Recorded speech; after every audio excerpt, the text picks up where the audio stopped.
That's right. If everybody's happy for it to be recorded. If not, if you want to put your video off and everything, it's I was just going to say the recording, we'll be recording it, and the other two previous webinars that I hosted and SM4Cs very kindly put together are still available on through your channel on YouTube, isn't it? And I know a lot of people have watched those actually. So the great discussion that's going to happen today will also be available to watch for whenever, really. So that's really important that people know that. And so I know there's a few people that wanted to come along today that couldn't make it, and I've already said to them that it's available after that. So thank you everybody for coming along. I think it's going to be a fantastic discussion. There's a really great topic going on here. It's sort of leading on what we talked about in previous webinars, which was loneliness and isolation in our sort of ethnic minority communities in Sheffield, for the older, over 50s, over 60s, whatever we call older. And also very specifically with this one, we're talking about the Race Equality Report and sort of what's happened after that, how people are dealing with it, what's sort of come up, what questions, what's happening, what's not happening. And we're very, very fortunate to have two speakers today, two incredible speakers that we're very lucky to have, because they're both very, very busy people, Abdul and Gulnaz. Gulnaz is not here, I don't think, but she'll be joining us shortly, no doubt. There's a little bit of housekeeping, just that it is being recorded. When we go, the chat is muted. If you've got any questions for any of the speakers, if you write them down, there'll be an opportunity afterwards.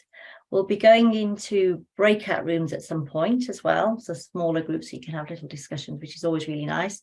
Just to say that the breakout rooms will be randomly selected, so don't blame anybody if you're not with your best friend. It doesn't matter. They are absolutely randomly selected, and I think, if I'm right, Loma, we've got two breakout rooms, and the second breakout room is a mix-up again, is it? Yes, it will be randomly reassigned, yeah. So you'll get a lovely opportunity to meet new people, hopefully, because there's going to be two very different breakout rooms going on later, and then we're going to come back for discussions after that. I think you probably had all sight of the agenda. It's all quite straightforward.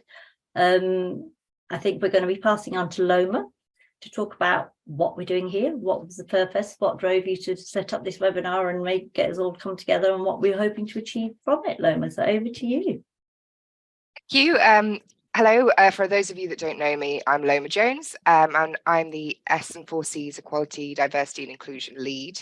I'm relatively new. I've been here since September, and for those of you who aren't familiar with SM4Cs, it stands for Sheffield Churches Council for Community Care, and we're an older person support charity. We were originally set up by different denominational churches in the 1960s, and now over time we've evolved, and we don't have a specific religion, and we're here to serve all of Sheffield's older people and support them in combating particularly loneliness and isolation. And we do that through social support and discharge support when people come out of hospital. So I'm just going to tell you a little bit about SM4Cs just to start off, and then we'll go into some of the specifics about, why we've set up this webinar and why we've continued it on. So the two parts of SM4C's main kind of services that they offer as a charity are our hospital to home service, which is where NHS staff refer older people to us when they need to be brought home from hospitals or intermediary care centres. And we also deliver equipment after they're home and make sure that they're settled, their living space is set up correctly if they've come out with, walking frames and things after hip operations, that they have groceries and everything like that. So we've also expanded that recently. So we've got our back home scheme as well, which checks up on the older people that we see in the weeks following their discharge from hospital, which sort of helps them reintegrate into the community a bit more. And little things like cleaning and making sure they've still got everything they need around them, just to ease that transition, especially if people, have been in a rehabilitation centre for kind of sometimes months. So that's obviously really important. So do let people know if you think that's going to be useful to them. And our other half of what we do is our befriending support service. So that's called our Good Neighbours scheme. And we support older people to relieve that social isolation and loneliness through pairing people up with a sort of friendly visitor to come and visit them in their home and try and maintain that sort of independence for those people that are really still wanting to live on their own and independently. And we also set up phone calls. We have a pen pal scheme to send people positive posts. So all those things really help to kind of improve people's sort of quality of life. And that all comes from our volunteers, all of the wonderful volunteers and our GNS staff team. And they match people up and make sure they have these lovely, wonderful, supportive friendships. So some of the things that have led us to focus on the BAME communities in Sheffield in particular came out of our previous inclusive community care scheme. So when it came to our volunteers, we were looking to diversify our volunteer group and make sure that those that, you know, wanted to speak to somebody from a similar cultural background or heritage or in a shared language could do that if that was something they would feel more comfortable doing. And we're always looking for more volunteers to add sort of variety, because obviously everyone's different and everyone's looking for something different when it comes to somebody, you know, visiting them and supporting them. And it was that ethos of connection that led to these webinars originally being set up. So they were set up during that inclusive community care project during just before COVID actually started by Renisa Inez, who was our BAME community engagement officer at that point. And the point behind the webinars was to spotlight older people from ethnically and culturally diverse communities and look at what their specific needs were and to connect different communities of people and make sure that their support needs and their concerns were more kind of widely known about, to make sure that they were kind of having a culturally competent kind of service around them. Not just for us to know those things, but for everyone who works with older people to know those things. And so when I came to be the Equality, Diversity and Inclusion Lead, I thought it was such an important thing to continue doing. And I sort of found out that there'd been really positive feedback last time from the previous sort of webinars. So I thought, you know, it's so important to hear from more communities and share more learning experiences to improve older people's care. And when it comes to the feedback, we will be putting a link in the chat and sending out a form afterwards, because the previous feedback was used to sort of change the format of the events and how we ran them. And it was just so useful to be able to tailor what was done to what people actually want to hear about and what's needed. So we really want to be able to represent that. So it'd be amazing if you could fill that out. It just takes a couple of minutes. And in our work that we've been doing since I started to kind of engage more with all the different aspects of what older people need, we ran an event last month. So thank you if you did manage to make it to our intersectional aging event. So that was looking at different parts of older people's identities and how that affects what they inevitably need from their support services and how they're designed.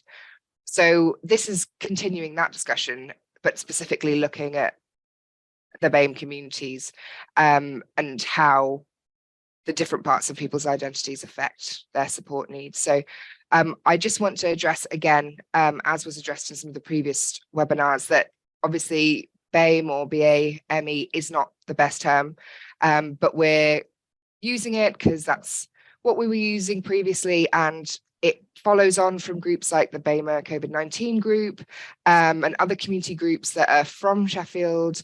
But we recognise that, you know, no term can sum up all the diversity of all the different people that can be put under the umbrella term of Black, Asian and minority ethnic communities. And, you know, talking about those people is to talk about people of all different heritages and languages and cultures and traditions.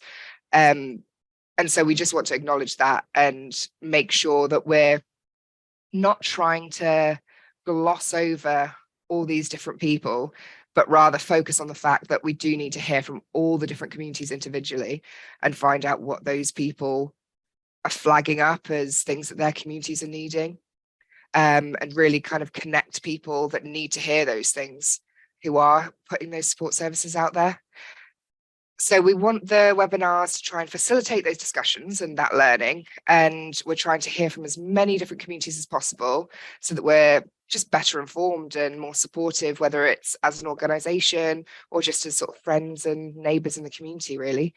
And as we're focusing on minoritised ethnic communities, we wanted to restart the series because the last one was 2 years ago, but you can see them both on YouTube. We'll put the links in. We wanted to focus on the Sheffield Race Equality Commission. So that was published last June in 2022. And today we're going to learn about some of the evidencing that went into that, some of the decisions, what we should be taking on board as individual organisations, what we should be doing to comply with the recommendations and work towards becoming anti-racist. And Abdul Galil Shaif and Gulnaz Hussain are both perfectly suited to the job because they were both instrumental in compiling the Race Equality Commission's evidence and going through all of that evidence. And they're both community leaders. So this kind of keeps with the original theme of the webinars, hearing from community leaders and finding out the specific things that are affecting older people that they work with. So they're going to reflect on the commission, but they're also going to provide insight into the people that they work with and what's kind of wanted and needed in terms of support. So much for listening to that. I hope I haven't talked too much or too fast, but I will hand back over to Pam, and I hope you're all as excited as I am to hear more from Abdul and Gulnaz. So thank you. Brilliant. Thank you, Loma. They've summed that up really nicely. Thank you, actually. And it's just, when you were talking, it just made me sort of think that, we were talking about the term BAME and Sheffield, and I was just thinking, wow, how on earth could we possibly integrate everything that Sheffield has to offer and all the diversity that we have? It put a smile on my face, actually, because it's just so diverse and there's so many different cultures, and that's what makes Sheffield absolutely fantastic, isn't it, really? So there's no way you could sum it up in any particular phrase at all, actually. But yeah, thank you, Loma. And yes, Abdul and Gulnaz, I just want to say, actually, because they're our guest speakers today, they're giving their time today, but and they've also been commissioners, being very, very involved in the report. And that also reminds me of that. They did that, they gave their time, they gave their energy, they gave their mental energy to that. And it was a very, very difficult job, an incredibly difficult job. I remember having some conversations at the time, really, I'm thinking, my gosh, and they weren't paid to do that. That was a voluntary role, and there was hours and hours and hours, along with the other very many 20-odd commissioners that put their effort into that. And I think when you, well, hopefully they'll go on to say, but when you're listening to that kind of evidence, grueling, hard, heartbreaking evidence day after day, I think credit where credit's due, really, because that, no doubt, you don't just walk away from that and forget about that. That carries its toll, really. So I think it's really lovely that we've got their time and we can listen to what their experiences were, and hopefully come together between us with the focus of how, because that was the whole point, what we're going to do about it now, how we're going to carry it forward. So it's my pleasure now. So I'm going to read a little bit about I had to write this down because Abdul does so much. You can't even, I can't keep it all in my head, really. So our first guest speaker is Abdul Shaif from ACT. And ACT works predominantly, correct me if I'm wrong, Abdul, with the Yemeni community. So we've had different guest speakers on these webinars from different communities, and it's been really lovely to have a mixture of communities, because, as I don't need to tell you, each community is so different, and so has very, very different needs, really. But Abdul is the CEO of ACT, and was the founder member of the Yemeni Community Association, and one of the founding members of the Black Community Forum and the BAME COVID-19 group and the BAME 5. And I'm sure Abdul will go on to explain a bit more about that. He was also the head of the community liaison for Sheffield City Council, and has also worked in the Yemen as head as the Aden Free Zone. See, I'm learning. I didn't know any of that, actually. So, well, I knew most of that. I didn't know about the Aden Free Zone Act. Actually, Abdul, you kept that quiet. So over to you, Abdul. Thanks. That was embarrassing when you were introducing me. I didn't know that you were going to introduce me in all those terms. Well, that's what you are. Own it and be proud. Can I thank you, Chair, and thank Loma for inviting us, both myself and Gulnaz, to come and give this talk. It's a privilege, and I'm looking at the list of people there, and I have some connection with many of those people that are with you on the Zoom. So welcome everybody, and I'm really happy to be here to talk about basically the Yemeni community, because I think we need to get some understanding of the community, and I want you to benefit from the talk rather than talking in generalities. I want to be specific about the Yemeni community, mainly because it's a large community. Between 6,000 and 9,000 Yemenis live in Sheffield, and between 10 and 12,000 of Arab descent. So it's quite a large. It's one of the largest, more established Yemeni communities in Britain. And before I go into talk about the Yemeni community, I'd like to say a few words about the Race Commission, because yes, we, both myself and Gulnaz, were heavily involved in that. I gave three interviews in terms of evidence. And to be honest with you, in the beginning, I was quite pessimistic about the Race Commission, because I thought, hang on, we've had this before. We had it in '94. We had a race report into the Yemeni and Afro-Caribbean communities in Sheffield and how they were badly treated by then the council. And then we had an apology from the council at the time, and a 60-page report that made recommendations, and nothing seems to have improved, that we're having another race commission. So I was quite pessimistic. Having said that, I put my pessimism aside and said, no, but you need to get engaged in the race commission. And you need to give evidence. And I know that people have good intentions, whether they were race commissioners or whether they're councillors or whether they're officers. People have good intentions. And I think sometimes they respond to particular situations by either forming a committee of some sort or having a report of some sort. And I felt that we need to engage, and we engage positively in the report. And as I engaged in the report, I remember in my first interview with the chair of the commission, Kevin, when he asked me about the history of the Yemeni community and the difficulties they were facing, he wasn't aware that there was an inquiry that had taken place into the Yemeni and Afro-Caribbean community in the mid-90s. He wasn't aware of that. And I was surprised that he's not been advised by the advisors that such an inquiry had taken place. What turned out is that the council didn't have the records for that period, and therefore new staff have come, new management has come in, and they weren't able to give him that information. Now, luckily, I still had the copy of the report, and it was the only copy that was probably left in Sheffield. So I said to Kevin, Kevin, I've got the report. He goes, you need to send it me quickly. So he got an officer from the council to pick it up from me at the Peace Gardens. But I made sure that the officer returned it to me once he's made a copy of that, because I've still got it, just in case we have another inquiry in the future. And I think in that context, I think it's important to say that, because I don't want to be fatalistic in my approach that things haven't improved. Things have improved. Things are much better. They're certainly much better than the days that my father and the fathers of many of us in this room, when they were working in the steel industry, they had it really hard. They had it really difficult.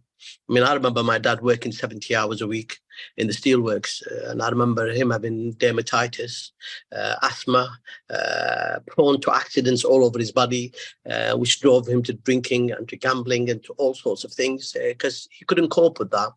That kind of situation was horrible. So things have progressed. We don't want to say that things are the same. And I think that takes me nicely into the contribution that's been made by the elder generation. I want to be positive about that, because I think their contribution has been absolutely fantastic in terms of the Yemeni community. The elder people in the community were the catalyst for change. I mean, their set up act as it is now in 1971 was called the Yemeni Workers Union.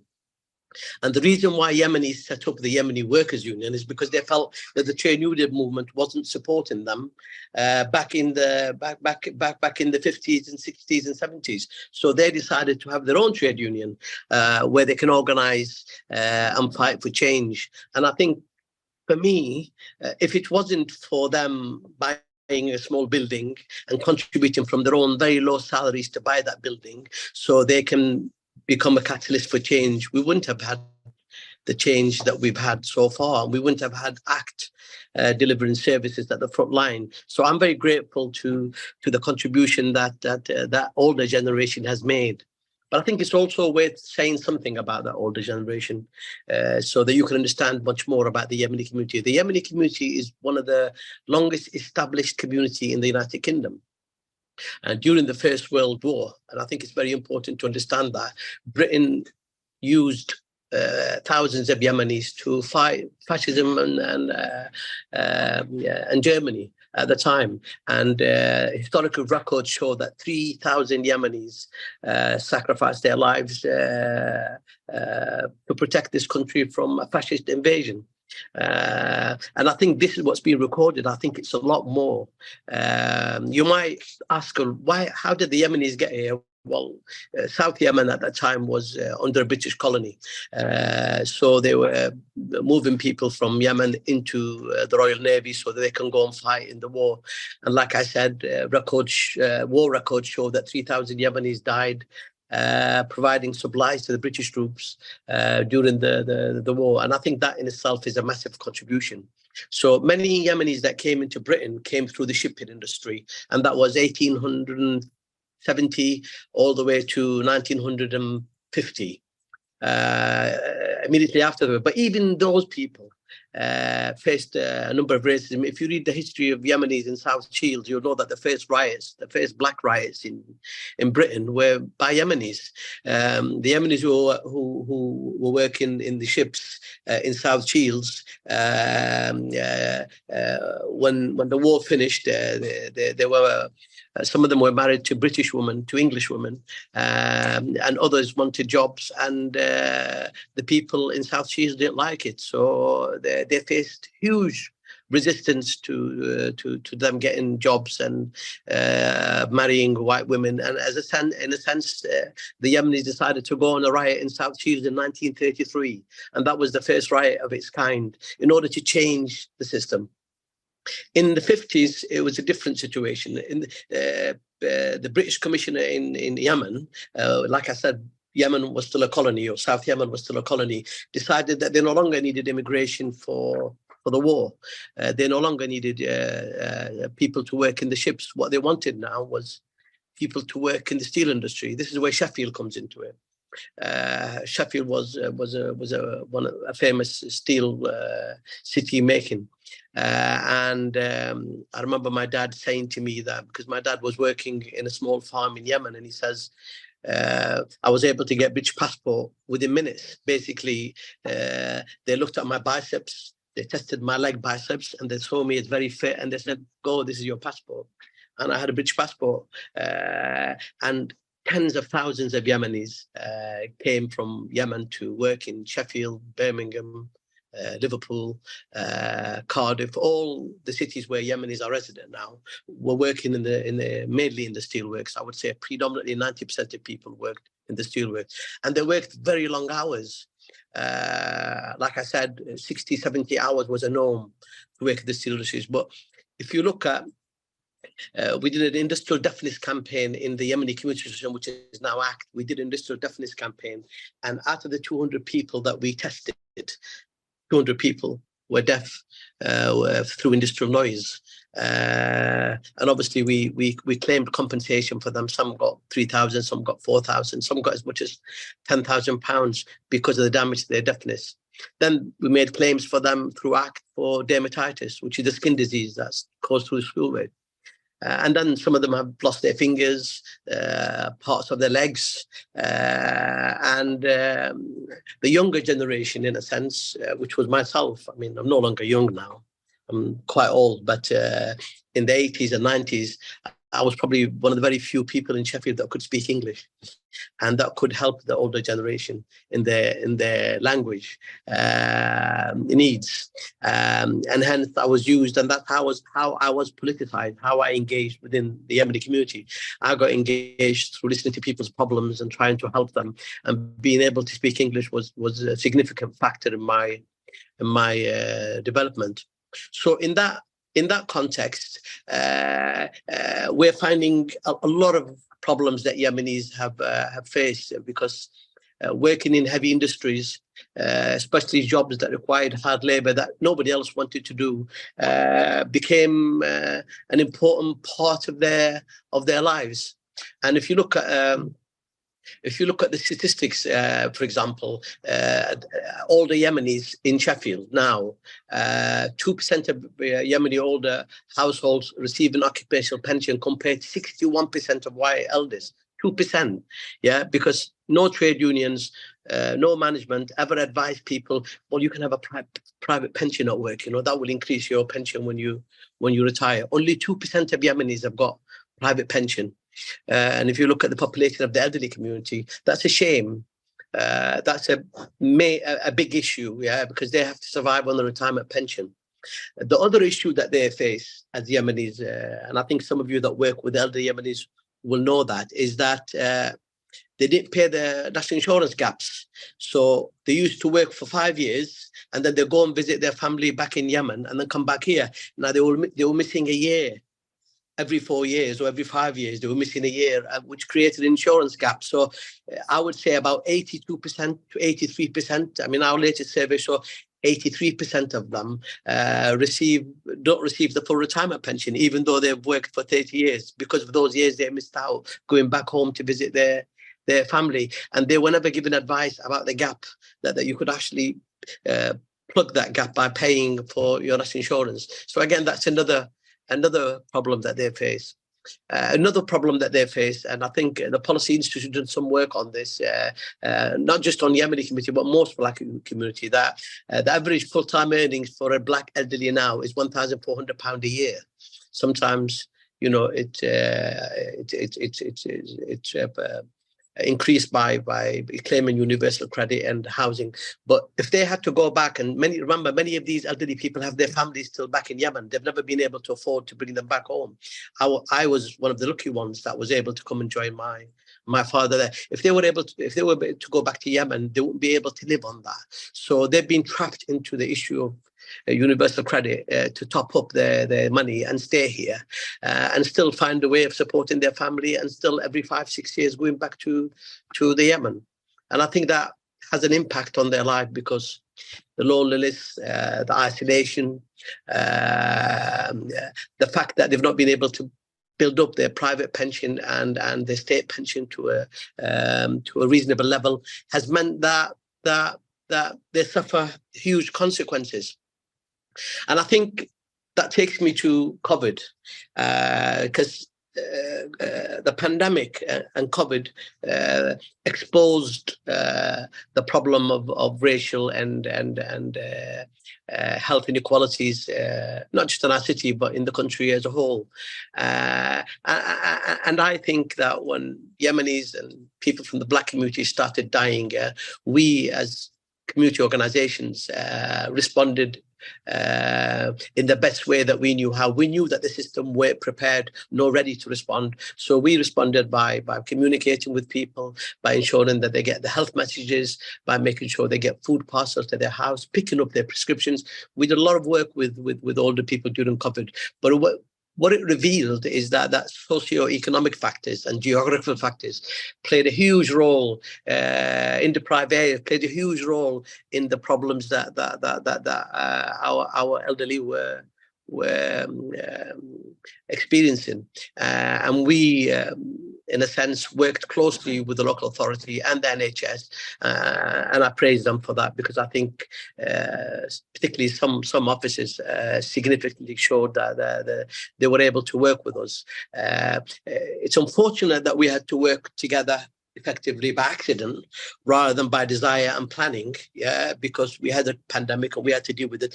But that collaboration, that cooperation during COVID was fantastic for me. It made me feel that. Yeah, Abdul, sorry, can I I'm just keeping an eye on the time, because that's my job and I'll get told off if not. I was just wondering, could I bring you, that's been absolutely fascinating. I could talk to you all day about that, to be honest, and I've made a list of questions myself. Could we just bring you on to the race equality report then, Abdul, because you've highlighted you've painted a beautiful picture of how people are being affected today then, aren't they, given that history, everything that you've mentioned there, which was just, I personally found absolutely fascinating. And you being involved in the race report, do you want to talk a little bit about that, Abdul? Is that okay? Yeah, that's fine. Yeah. I was just trying to give an in-depth understanding into the Yeah, Yemeni, so people would learn something no, absolutely about the fantastic. situation. But I've got no problem with that. I mean, remember I said in the beginning that I was pessimistic in the beginning about the report.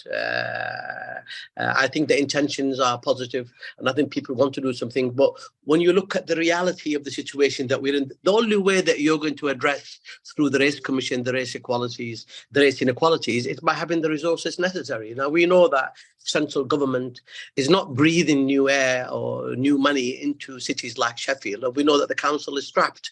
But the only way that the council and the NHS and the universities can actually deal with the problems of inequalities, as outlined in the Race Commission, is by having the necessary resources to do that. Now, I'm an old man, and I'm wise enough to understand the budget of the council, and because I've worked in the council for many years, I understand how offices work and how councillors work. They can only work with the budget they've got. There's nothing for Race Commission report as for last year. We've had 18 months now at all, and I think unless somebody comes up with a package of resources that they can give to tackle, we need better schools in the area, we need better roads, we need better hospitals, we need people from our areas having the best schools possible, so we can get a new generation of people through their GCSEs and through their A-levels and get them to universities. The only way we can do that is if there was money around. We're hardly supported.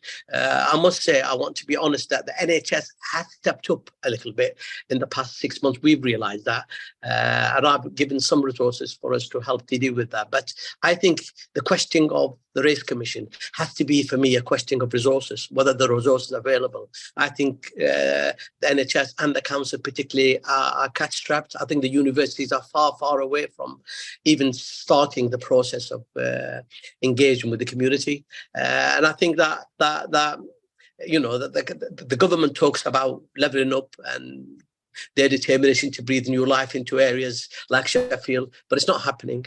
Our schools in the areas are still suffering. Our roads and infrastructure is not that good. And I will remain optimistic because I see what the older people in our communities have done in terms of getting social change and economic change. And I think that we need to fight more. And I'm hoping that there's a younger generation. We've got more black councillors now. We've got more people engaged in politics. I'm hoping that will work to our favour and change the situation for many young black people for the better. Thank you very much. Bless you. Thank you, Abdul. That was absolutely fascinating and bang on time. You're a professional. Well done. You can come back again. 15 minutes. Absolutely fascinating. I could have listened to you all day on that, actually, and I'm sure I'll probably pin you down and we'll have a further discussion. I personally, I don't know what others think, but the history, that's the first time I've ever really heard anybody talking about the history in Sheffield of the Yemeni community. I have had discussions about the steel industry and when our fathers came over, but I think that's really, really important. I don't know what others think. I think it's really important to understand. You need to understand what went on there. You know, you very kindly, Abdul, were very honest about your father and the trauma he had through the racism that he had in the steel industry, and that, you know, and you just think, you fast forward sort of 50 odd years and where people will be at now, you know, with that trauma, with all those things that you mentioned, Abdul, you know, that 2%, I didn't know that either, you know, and I feel like I should know that, but 2% of people got pensions compared to sort of 60 odd percent that, you know, white British people that are in similar circumstances. So the consequences of that will just add and add and add to the inequalities, won't they, really? It's not surprising at all. And also the fact that you're talking about the health, the dermatitis and the trauma and all of that, everything that they were going through, those long hours. So it's not surprising that people, you know, our older communities in Sheffield are going to have all these extra problems and extra difficulties, really. So we're going to thank you very much, Abdul. I really, really appreciate your time, and I appreciate that history and the detail you went into that. We're going to be going into breakout rooms now, and I'm sure people have probably got questions for Abdul, but what we're going to try and do, try and keep it in some kind of order. As I said earlier, the breakout rooms are randomly selected. So in your breakout rooms, there will be 2 questions, which Loma, I think, has already put in the chat or will be doing very shortly. So in your breakout rooms, we'd like you to answer the questions, discuss amongst yourselves, network. And also, if you've got any questions that you have for Abdul, you could write those down. When we come back, you can put your hand up or put the question in the actual chat. Also, if you'd like to nominate somebody who could just make a couple of bullet points while you're in your breakout rooms, then we can come back, and when we come back, we'll be feeding back as a group and have a little bit of a discussion. And hopefully if Adam's up for it, Abdul's up for it, he can answer some of the questions that might have come up. Loma, are the questions in the chat already? Just 2 minutes? Well, yes, the questions are in the chat. So the questions are, yes. Sorry, it's Gulnaz here. You're not going to, I'm here already. Am I going to come in on this? You're after this breakout room. Yeah. You're further, and then you'll have your separate breakout room to discuss. You've got a whole breakout room to yourself. You just, I love your keenness, Gulnaz. I love your keenness. I just thought you didn't see me because I'm always a late comer. No. We know you're noted. We know. No. You can relax. You relax for the moment, and then we'll do almost exactly the same again, but with you that we've just done with Abdul. So don't worry about that. So we're going to. Have this discussion now in your breakout rooms, and we'll come back and we'll have another discussion. So Loma, are we ready to go into the breakout room? Yes, I'll just read out the questions. So they're in the chat, and it's of the issues that Abdul's raised, which do you find the most important, and what can you take from the talk to help you support older people in Sheffield? And just as Pam said, think of any questions you'll want to ask Abdul. And about the person taking down the bullet points, we don't want that to take over the question time for Abdul. So the bullet points, if whoever's nominated just puts them straight in the chat, that way when we save the chat at the end, we'll have all that summary for you. Wonderful. So efficient, aren't you? Wonderful. Right, so we good to go into the breakout rooms now? And as I say, they're randomly selected, so don't worry.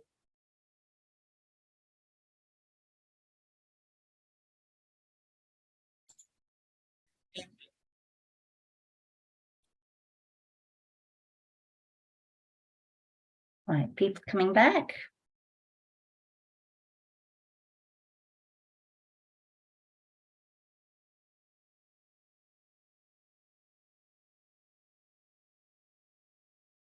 Welcome back.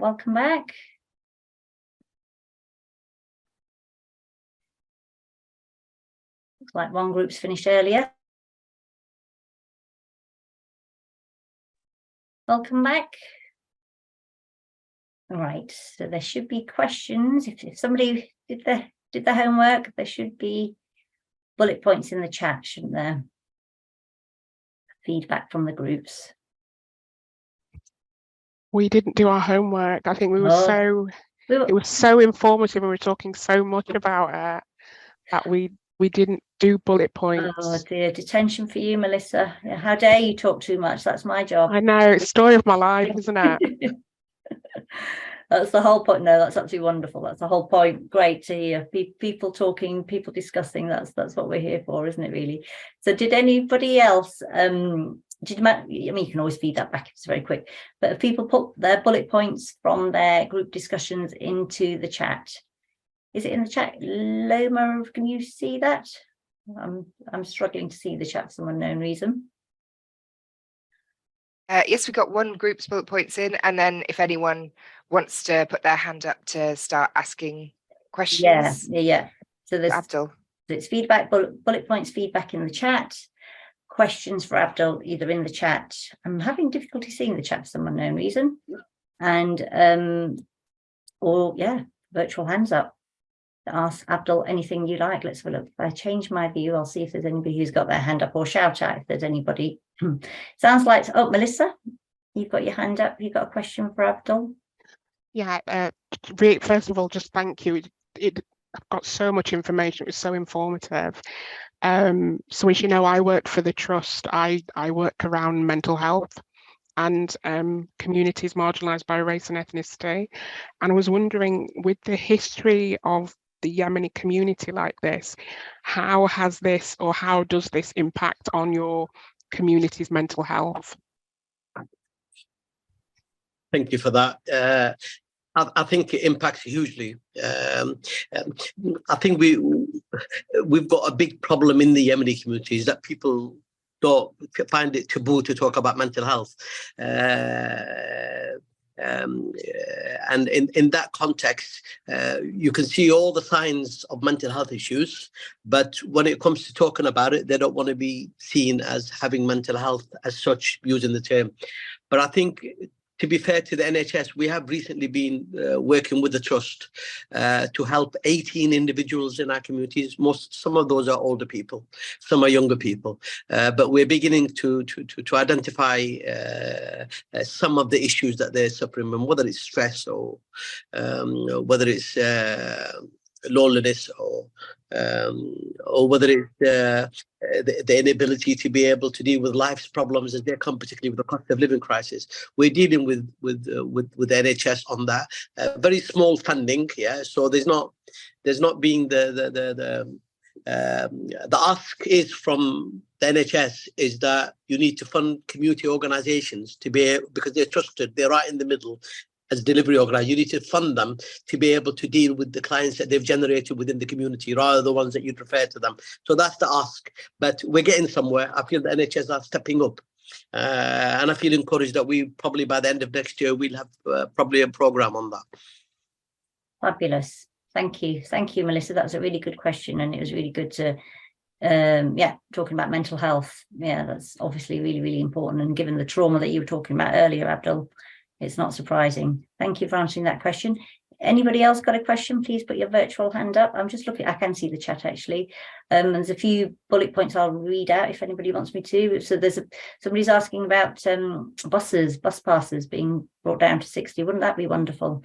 If we had that power to be able to do that, really. Pension issues, you're starting to know about them, understanding dementia, increases in resources for real change, co-produced for older people. Yeah. Just on dementia, we have a major issue with dementia. We have a number of people, because of their old age particularly, who are suffering from dementia. What we want to do with that, as a proposal for you to look at maybe, is to see whether we can have a Yemeni heritage project where we can get older Yemenis involved with their old photographs in the steelworks, with their travels in immigration, with their splits in their families, all recorded through a small archive. Yeah, but with them remembering, them engaging, because I think it'll help with their dementia as well. It's something that we're thinking about.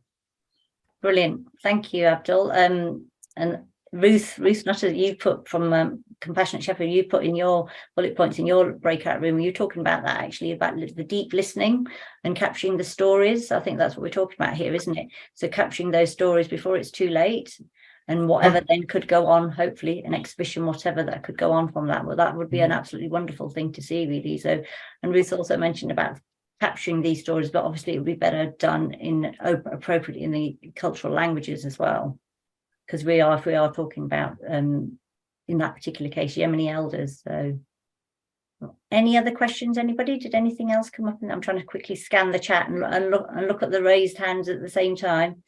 So social housing, quality of housing come up. Yeah, better health. So yeah, as we know, transport, social exclusion, quality of housing is something that comes up all the time. Loma, go on.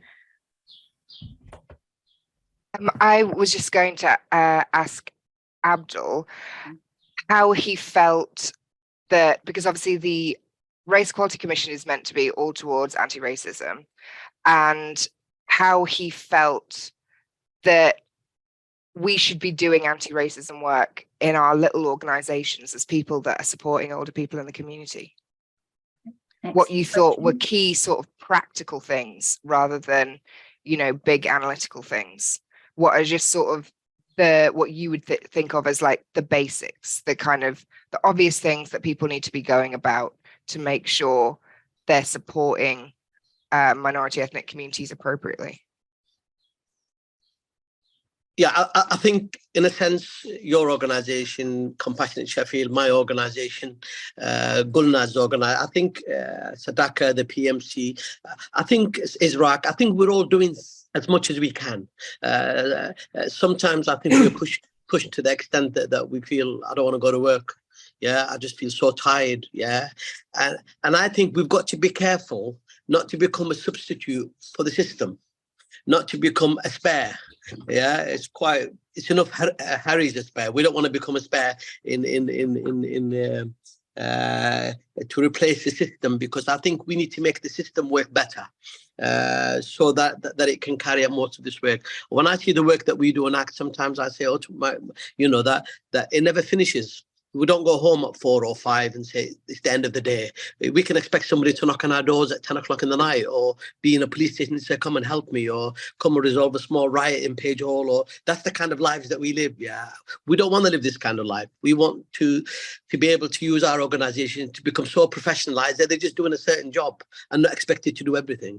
So I think we're doing our best, but I think the only way that I can answer your question is that if there is no resources to actually help us deal with some of the problems. I've just talked to you about the dementia and about the archive project here. I think that's a project that should be funded by the system, because the mental health issues you could deal with in that process, and the participation and ending loneliness that you can have is huge. Yeah, and the knowledge that you can bring into the city. Yeah, but obviously this is done on a voluntary basis. There's no funding for it. Yeah, so things like that can be done, I think, and the only way that it can be done is if that we're funded properly. Thank you, Abdul.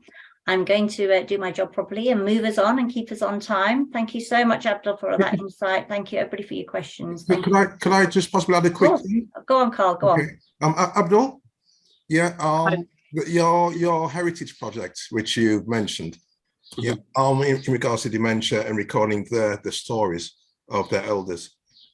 You may already be familiar with the work that the Museum of Liverpool have done. Yeah. Okay. Right. That's all I wanted to say. Yes, because yes, no, brilliant. They've done a good job with the Yemeni communities. Yes, that's right. Brilliant. I wish we could do the same. Actually, as soon as you said that, that's what I was thinking. Yeah. Wonderful. Thank you for mentioning that, Carl. If anybody wants to put their email address in the chat, then you can carry on conversations afterwards as well, really. And if there's any details or anything you want to share, that'd be fantastic. I'm going to move us on because we've got the wonderful Gulnaz, who's our second speaker of today, who's come to join us very kindly and giving us her time again. I'm going to introduce Gulnaz. So Gulnaz, for those who don't know her, and I can't imagine anybody doesn't know Gulnaz, Gulnaz Hussain from the Firvale Community Hub is currently CEO of the Firvale Community Hub. Previously worked, I think the list of what Gulnaz has done could go on for 15 minutes, but I'll keep it brief. Previously worked on a few regeneration projects and then returned to the area. Gulnaz was born in Firvale and didn't want the inequalities to continue, and was appointed as Race Equality Commissioner, and was there for the legacy group, which has been formed, and it's been a privilege for her to be doing that, and is chair of the BEMA 5. I think I said earlier that part of the commissioners gave their time, really, and I know, Gulnaz, you had some absolutely harrowing evidence that you went through, and it was, hours and hours and weeks and months and however long it went on for, really. So I really appreciate you doing that on behalf of Sheffield. So Gulnaz, the time is yours. You've got 15 minutes. Take it away. Okay, yes, thank you for that. So I don't know if I'm going to be able to explain and go into depth as much as Abdul has, but I've got kind of just wrote a few things down that would be kind of helpful to you all, and the reasons why you're kind of here today. So just touching on what Abdul said about the steelworkers. So Firvale Community Hub, it's been existing since 1990. Well, it became a registered charity in 1991, and but existed since 1989, and was set up in the same way Abdul's organisation was set up, which is around the steelworkers who came here.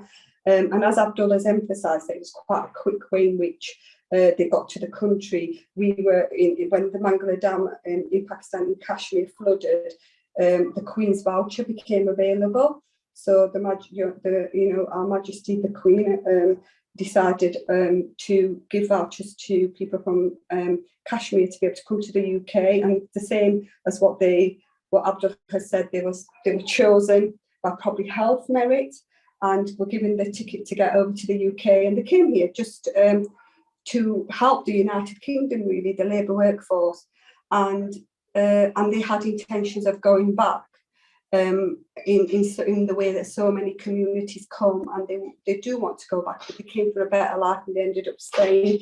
In terms of the conditions that they worked with, my mum used to say to me that your dad used to get up really early in the morning, early hours, and there's loads of pollution, even during the day at 5 o'clock. Well, in the summer times when it's kind of lighter nights, it was still dark, so the inhaling of the pollution, the atrocious conditions that they lived in, the racism that they faced when they were in those factories. I mean, my mum said that knowing that we eat halal food, but the people were worried that we would get the other, the host people, the white British people and the other community that were, obviously part of the UK before our fathers came here.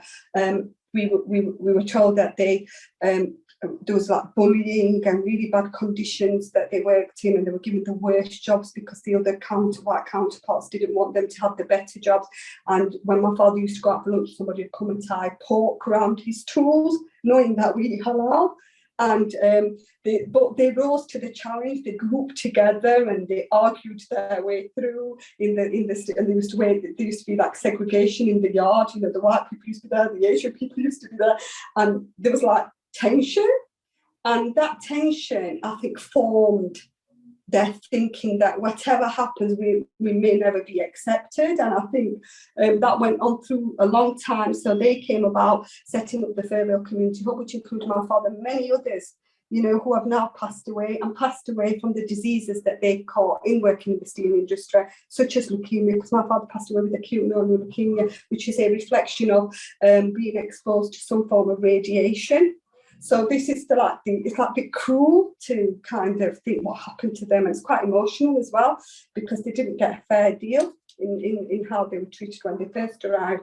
So, and then they set up the Firvale Community Hub. So the Firvale Community Hub itself felt that mainstream wasn't able to meet their needs. They came about working together and trying to say to the mainstream, look, you can't, in terms of Sheffield managing the level of migration that came at that time, there is no way that a resource could fulfill that. So activism within and being active and representing and saying to the council, look, we're willing to take part and we're willing to work with you as our authorities, as Sheffield's authorities, to be able to make life better for us, for the people that we live with, for our surrounding neighbourhoods. But it didn't come apparent. It was like, oh God, you know what?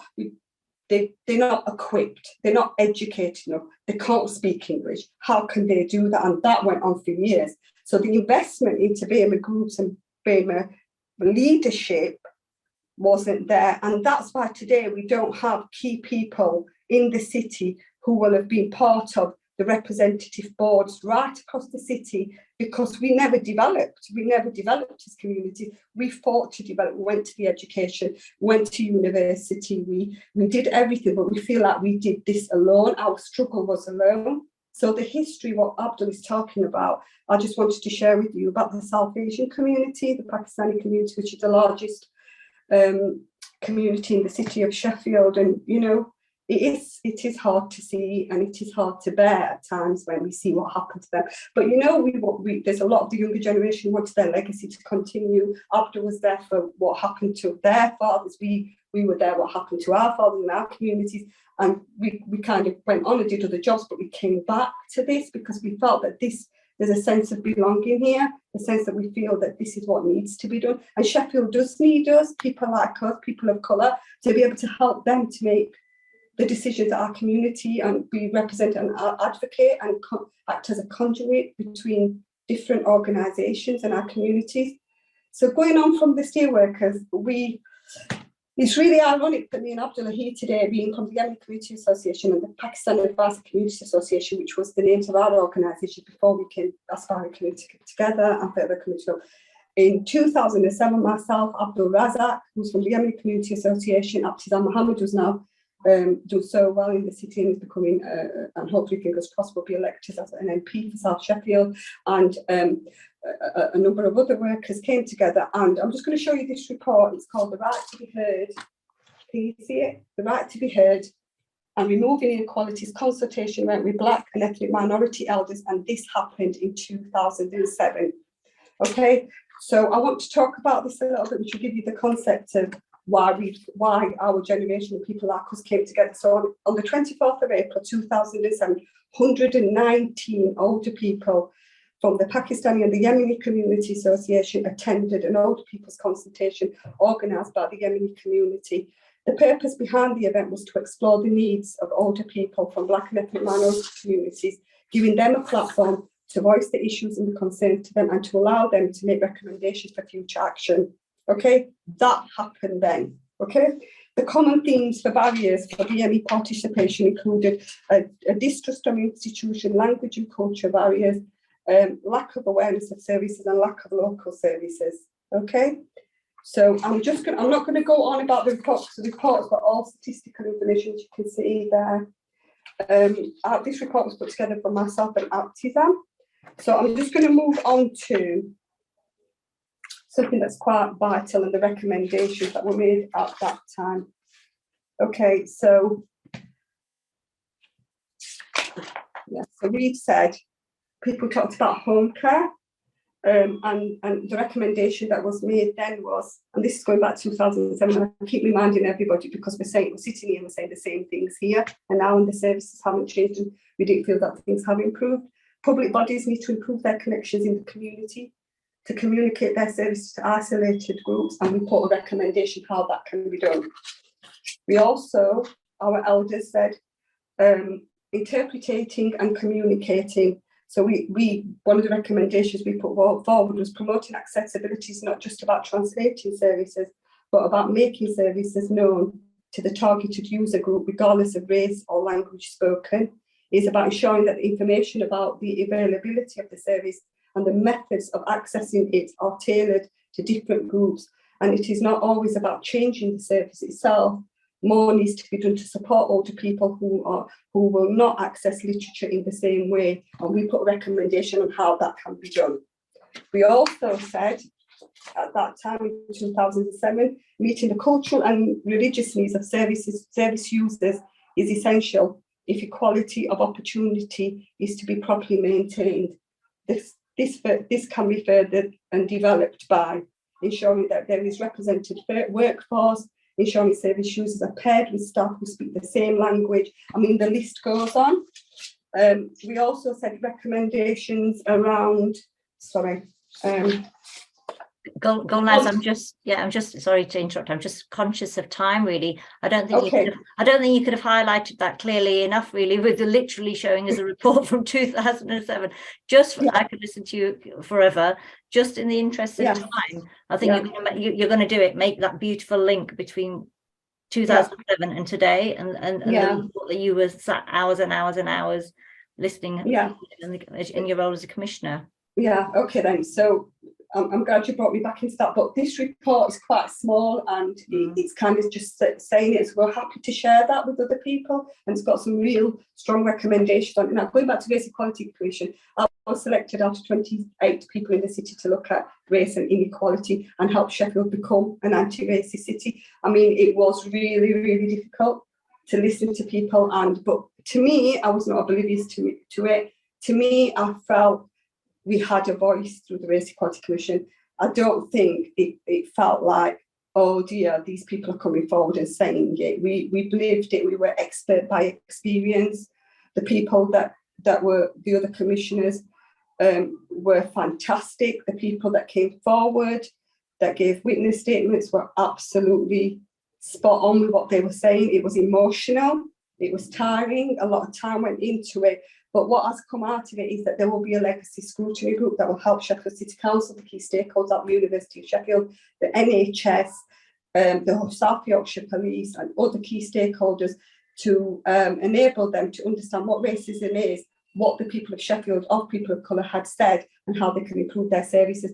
And I think in shaping the legacy scrutiny group, some of us are on it, and we're hoping that this person isn't going to be about just discussing about this group of people that will be selected, won't be just about funding. It would be more about looking, what have you done as stakeholders to change what statistics, doing analysis on statistics, making sure that workforce is changing within those key establishments, making sure that if you're saying that you are meeting the needs of everyone in Sheffield, then how are you representing that and enabling that to happen? So those kind of points are going to come through. I just want to touch on the Building Better Lives. So out of all of our work, we got a resource of, I don't want to say the figure because it's quite a bit shameful, but ourselves and Aspiring Community Together and Roshni got a very small resource to deal with Black minority ethnic communities in Sheffield, older people.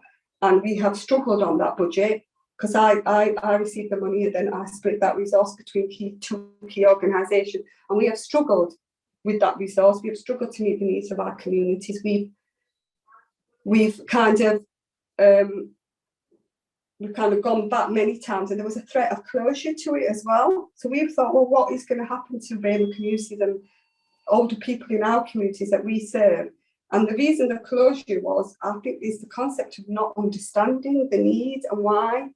And I think, you know, we've always come through it at the other end, but it's a lot of hard work. We've also, you know, like Abdul talks about heritage. We had a little documentary made, and it's called Pioneers in Sheffield, and it was about the steelworkers coming over, the history of their life, what they encountered, how they lived their life, and where they are now. Is that okay? That's absolutely wonderful. Wonderful. Thank you, Gulnaz. I just wondering, you've got 1 minute left. Don't want to put words in your mouth, but I was just curious to know how hopeful you feel, given that the report that you showed us in 2007 and the report you've been involved in that was released in 2022. Are you optimistic that true change will happen? I'm optimistic that Sheffield's managed to embed something within its structures to try to become anti-racist. Only time will tell. I'm hopeful. I have seen change in the way that people are speaking to us. The people are understanding where we're coming from. It's going to take a bit more than that for me to be convinced, saying that all the things that you want to know from today was in 2007 today. So I'm hoping that we've learned from the lesson and we don't continue in the same way. I think it's thank you, Gulnaz. I think it's fantastic that you were one of the commissioners, and thank you again for giving all your time. Thank you for that. We're going to that was fascinating as always. We're going to go and do exactly what we did earlier then for everybody. So we're going to be going into breakout rooms again. Loma or somebody will be very efficiently putting the questions in the chat again. So you've got an opportunity, randomly selected different rooms. You've got enough, the questions are in the chat already, to have a little discussion amongst yourselves. Again, if somebody would be kind enough to make some bullet points and put those back in the actual chat, we can discuss that when we get back. And then if anybody's got any questions, Gulnaz, I'm sure you're happy to answer. We'll have a little bit of time to put any questions to Gulnaz about what Gulnaz has just been talking about. So that's fascinating. So Loma, are we ready to go into the breakout rooms? Yes, we are. And again, the questions are, which of Gulnaz's points raised do you find most important, and what can you implement yourself to support older people in Sheffield? I know we've heard a lot of the kind of background context, but I think from these recommendations that are being put forward over and over again, we can look at what we can be using as individual organisations, what we can be taking into account. Yeah. So I hope everyone enjoys having those discussions. Brilliant. Right. So we're going into breakout rooms.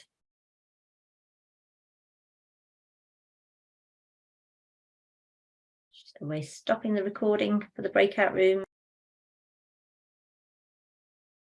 Right. People should be coming back from the breakout rooms in 20 seconds.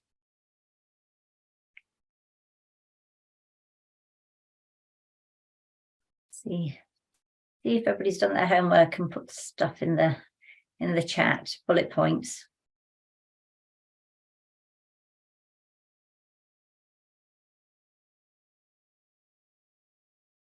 Anything in the chat so far? Can anybody see anything? I think they're still all deep in conversation. Here they come. Oh, here's everybody. You're all back. How was that? We didn't cut anybody off mid-sentence, I hope. I hate it when that happens, when you get all over passionate. So just a quick reminder to say that if you want to put your bullet points, whoever was given that, allocated that task, if you want to put your bullet points in the chat, that'd be really helpful. We can look through that in a bit. So Gulnaz, thank you so much for your really, really good in-depth chat that you had there. This is the opportunity for anybody who wants to ask any questions to Gulnaz on the back of what Gulnaz has just been talking about. Very interesting comparing the 2007 report and the 2022 report. So if you've got a question, you can either put it in the chat or raise your hands. I know I've probably got about 10 questions, but I'll let anybody else have the opportunity to speak. Any questions for Gulnaz? Don't be shy. She's lovely, as you know. No? Anybody? All right, anything in the chat for Gulnaz? Let's have a look. Can't see. Oh, go on, Sheila. Sheila from Sage. I just wondered how we can get hold of the reports. It'd be quite interesting to see both of them, the 2007 and the last year's one. Good question. I've got one in the boot of my car, Sheila. I know that. So I've been permanently driving around with it. I'll give you my address. There'll be a link somewhere. Gulnaz, do you know the answer to that? Sure. For our report, we can send out a link with that, and then the Race Equality Commission report that came on the council's website. It's on the council's website, I think. Still, I'm not sure. You can request that. If somebody's clever enough backstage, somebody might be able to quickly Google it and put it in the chat, in the link. I'm not volunteering myself, obviously, but the link is available, Sheila. So we'll see what we can do. Thank you. Good question. Melissa, question for Gulnaz? Go on, you can unmute yourself. Go on. Why am I so bad with technology today? I just don't get it. Yeah, so my question is actually for Gulnaz and Abdul. I've just spoken to my boss, and there may be potential for us to have to fund some work around the trust having a better understanding of both communities. Yay. So I can't say how much money, but there is that opportunity for us, because we do definitely want to understand the communities in Sheffield better, and we want to know how to support the communities better. That's really, really important for me as race equity community leader.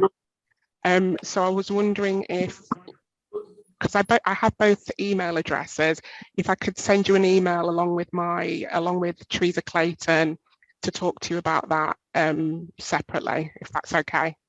Yeah. Lovely. Thank you. Wonderful, wonderful. We often wonder what will the outcome of webinars and things be. So that's already a fantastic outcome already, isn't it? Really. Speaking, just to say, if I'm encouraging people to put their email addresses in the chat anyway, really, just in case you come up with something and you forget it later, then you've got everybody's got everybody's emails, and then everybody can save the chat as well. That's easy for anybody to do. Loma, you've got your hand up. Is it a question for Gulnaz?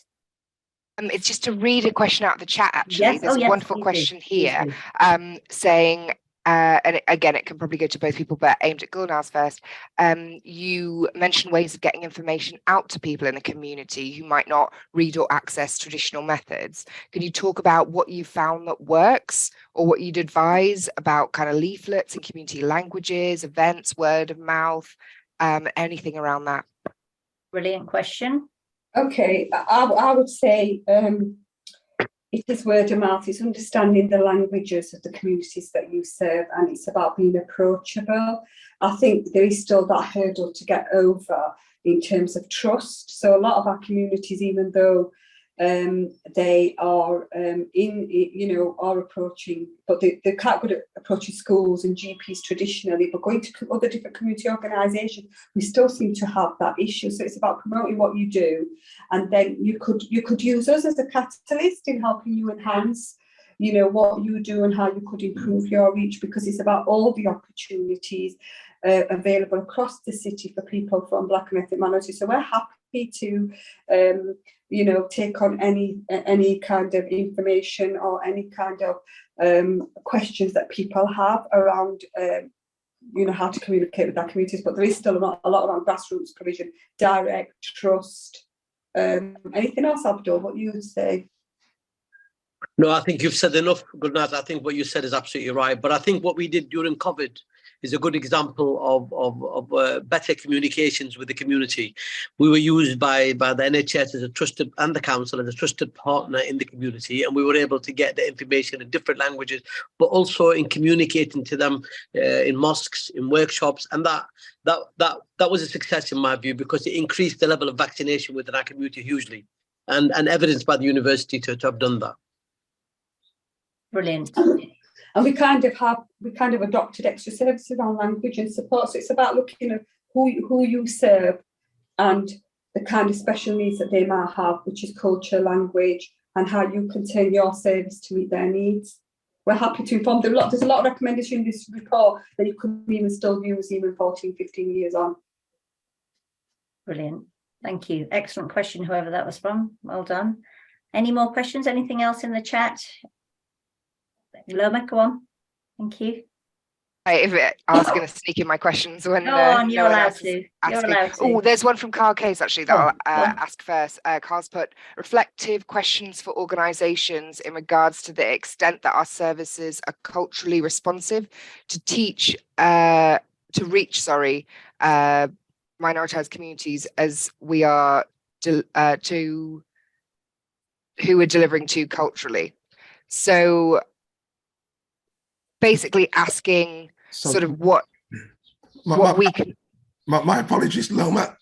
My apologies, Loma. I pressed send before I finished off the question, so I'm just finishing off the question right now. Go on, you can say it, Carl, if you like. Ask the question. Okay, right. Yeah, okay, yes. So, yeah, questions which all organisations should be asking themselves when it comes to how culturally responsive their services are, or what we call the 6 A's. So you can pick any community. So for argument's sake, Abdul was speaking earlier in regards to the Yemeni community. So how acceptable are our services in the current in the way we deliver to the people within the Yemeni communities? How appropriate are they to their cultural needs? How adaptable are our services? Yeah, at times all we need to do is to tweak them a little bit. Yeah. How affordable? Yeah. Abdul raised the issue earlier about many within the Yemeni community not having paid the full national insurance, not getting a full pension. So what is affordable for the vast majority of people may not be affordable for many of the elders within the community. So how adaptable, affordable, acceptable, appropriate, accommodating. Yeah, accommodating. Yeah, I'm not too certain if I've mentioned 6, but there are the 6 A's. And services can ask that question, but also we within our own communities can be looking at, okay, that's that service out there. Yeah. Is it? It needs to be more adaptable because our needs need to be. Yeah, it needs to be tweaked. Yeah, it needs to be culturally appropriate. Yeah. It's not affordable. It might be affordable to many other communities, but not the elders within our community. Yeah. So yeah, it needs to be tweaked. It needs to be changed. Or changes. Sometimes it's not tweaks. Sometimes fundamental changes need to be made in regards to how services are both delivered and developed. So as you highlighted earlier, it was quicker for me to say all that and to type it down. Thank you. Somebody has actually put, Melissa's asked in the chat if you would write it, your 6 A's down, Carl. Okay, I shall do that. Bit of homework for you. Yeah, I'll do that. On you. Does anybody else want to say anything on that? The 6 A's that Carl's beautifully highlighted there? There's a lot of work still. Progress has been made, hasn't it? But there's a lot more work to be done there, clearly. Yeah. Loma, is that another question? Is that another hand? Just a last question for Gulnaz and Abdul. A lot of what we've talked about has pointed to the fact that we can't use the REC unless we get resource from the right areas. And we've talked about all this activism being done and the fact that we're now in an age of reports being what people do when they're well-meaning. Do you feel that we need to turn to an age of more active activism? And if so, what should we all be doing to, one, hear the call when communities give it, and to do more things that put pressure in the right places, like the council? If Gulnaz wants to come in, but for me to say that this is a discussion that is currently going on with activists in the Black community, as I call it, rather than the BAME community. I remember way back when we established the Black Community Forum back in the 90s, that discussion was very strong, and we did have some activism that did change many things. But I think we need a different kind of activism now, probably more strategic, more targeted. The way we use our vote as Black people in this city, the way we organise ourselves in terms of changing the issues or developing the issue. There's quite a bit of work that we need to do. We're probably getting a bit too old now to actually lead that. I think it's new leadership that's required to actually take that. We've done our bit, but I do believe that there is room for that. There is room for activism. Thank you, Abdul. Possibly a different type of activism than we're putting forward, myself and Gulnaz, because we're now, in a sense, part and parcel of the system. I think it needs people outside the system to shake it a little bit. Thank you, Abdul. Gulnaz, is there anything you want to add to that? No, I think Abdul's on the right lines about that. You know, we were talking about co-design and co-producing. That would be really good to involve the voice of the people that you serve more in terms of getting them involved in kind of having the voice and the platform to say this is what the issues are and this is what you're trying to do and the way that need can be truly met. And it was something that we reflected on in our group was around, you know, the event that happened, bring you back to 2007, that was co-design and co-producing. It seems to be a buzzword that's come out of the Race Equality Commission, that one of the recommendations to co-design and co-produce, but I'm thinking it's there. You know, people sit in the room and the experts are there and people are there that know what needs to be done. I think, you know, we just need to be really, me and Abdul want to be influential, you know, influence the real change. And I think that's really important. And if anybody requires our expertise in doing that, we can do that because we are expert by experience, really, and we want to bring that to the table to help others serve our communities better. Yeah, well said, good, Gulnaz.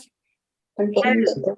Also, just to add to what Gulnaz just said, that might help also Carl, because he's asked some good questions actually. Also, we've realised, and I mean Gulnaz, we can't work alone in isolation as Black communities. We need to join up together and use our cultural resources, tap into our political resources in a much more strategic, unified sense. Because in terms of racism, we're more like in the same boat. If we drown, we drown together. So I think it's important that there is that emphasis about our Blackness and about our struggle. And I think we do need to join up, because in COVID we found that we were much stronger together. That's why we set up the COVID-19 and the BEMA 5, because we felt together we were stronger.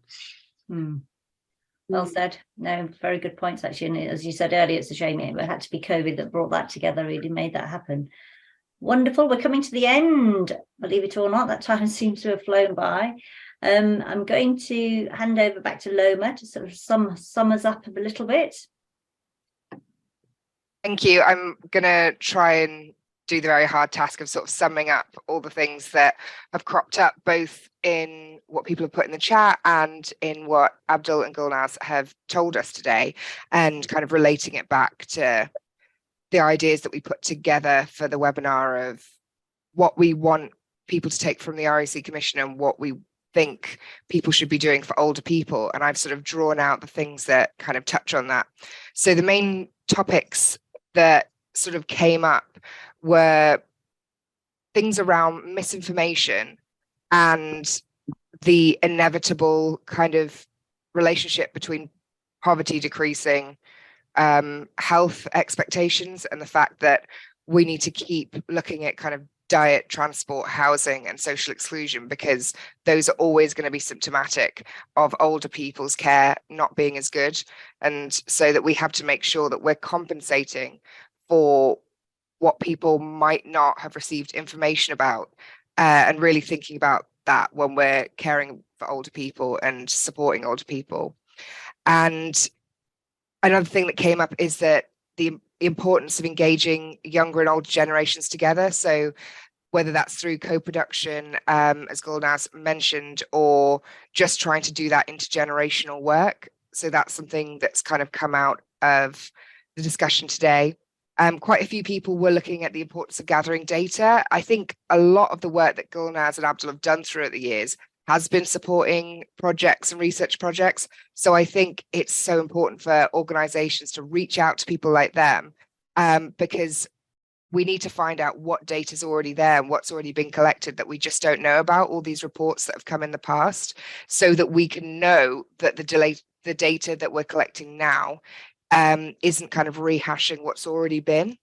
And with that idea of data, obviously any way that anyone can support the idea of things like the Yemeni Heritage Project, and different, when you do come across people working in dementia work in the city, making sure we're connecting each other as much as possible, because Abdul and Gulnaz can't be everywhere all at once. So making sure we're making those connections as much as possible. For instance, off the top of my head, I know Sadaka is doing their Bantu archive, and that they are collecting those stories. So looking at how, you know, they got the funding for that, looking at, you know, how many of these organizations are doing that and how we can kind of put forward to get those better funded, which brings me on to the big point that Abdul brought up at the beginning of under-resourcing, and the fact that we've got to keep pressure on places like the council and the central government, because charity isn't a substitute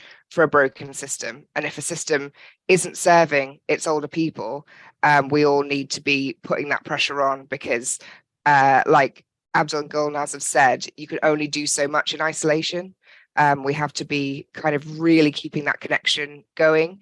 And I think the point about being approachable and really getting over those trust hurdles is so important, that we all, I'm definitely going to take away the fact that, you know, we as an organization need to make sure that every time we walk into a room, we are ready to go the extra mile to undo those kind of negative associations that have happened, to build that trust where we shouldn't assume trust is, because obviously these things are things that have been going on for generation upon generation, and the things that have kept people isolated in the past are still going to be in the minds of all those older generations that we're trying to reach. The other pieces that we were looking at were obviously sharing the different reports. The REC report is very, very long, but I do recommend people looking at the executive summary at least, because that puts the main recommendations in there. And I think accountability came up, keeping ourselves and keeping the city accountable, because as Gulnaz and Abdul have pointed out, this is one of many commissions that have been done over the years. But I think it's the job of all of us individually as separate organisations, separate citizens of Sheffield, to be keeping that accountability, because things can only be forgotten about and not followed if we allow them to be. So I suppose a really important thing that I felt came out of today's discussion is just making sure that, you know, we all use our power to keep that anti-racism journey an accountable objective going forward, and really overcome those separations that Gulnaz mentioned of, you know, the way it was in the steel industries when her kind of father was there, of the separation between communities, and instead using community organizations and really putting in that effort every single day to kind of close that gaps. So I hope I've done okay summing up that information. I'll pass back to Pam. You've done, sounds like you've done more than okay to me, Loma. That's fantastic. Well done. Thank you. Right, just back to me. One quick reminder then, well, a couple of reminders. Helen, thank you very much. Helen's put the link for the Race Commission report, I believe, in the chat, which is fantastic. Thank you for doing that. I've mentioned a couple of times anybody can save the chat. I'll just explain, just because I know how you save the chat, just for those that don't know. So right at the very, very bottom of the chat, there's a little smiley face and 3 little dots. If you click on those 3 little dots, it should pop up, and right at the top of that pop-up, it says save chat. If you do that now, it will save the chat right now. And then if somebody puts on something else in 30 seconds time, you won't get that. So that's quite an important thing. And then you haven't got to remember what's been said and everything. You've got all of those links that you can look at in your own time later. So we're coming towards the end. So thank you very much for your attention for those couple of hours. It's been absolutely fascinating, as these things always are. As I said, this has been recorded, so if you want to, when the link's out, it'll be out there. You can share it with your friends or re-listen or do whatever, or work colleagues that weren't able to make it today. I think that just leaves 3 thank yous from me. One to Abdul. Thank you so much for your insight and knowledge that you've shared with us today. Really, really appreciate it. A huge thank you for Gulnaz. Thank you very much, Gulnaz, for your time and energy, as you always do, putting into this. And the third thank you is absolutely to SM4Cs for coming up with this idea. It's not something that they have to do, they choose to do it. A lot of work goes on behind the scenes. So thank you for SM4Cs for making this happen. And for all the people squirreling away behind the scenes that are doing all the technology, I just do the talking. They've done all the hard work behind the scenes and it's run so smoothly. So thank you very much. So back over to you, Loma. And I'm going to say thank you to Pam for being our I was wonderful, gonna say wonderful that. Thank you chair. for being an excellent chair, yes.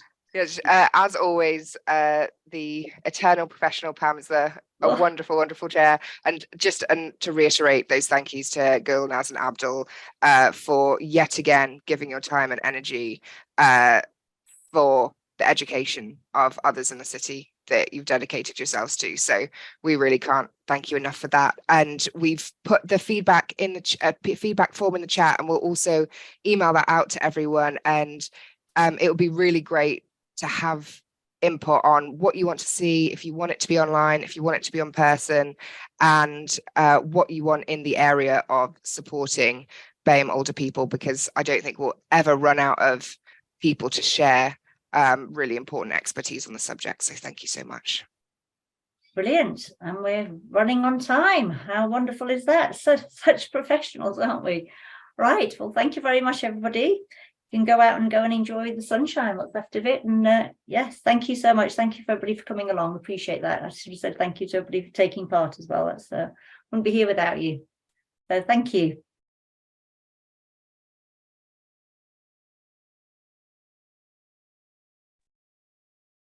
Are we stopping recording now?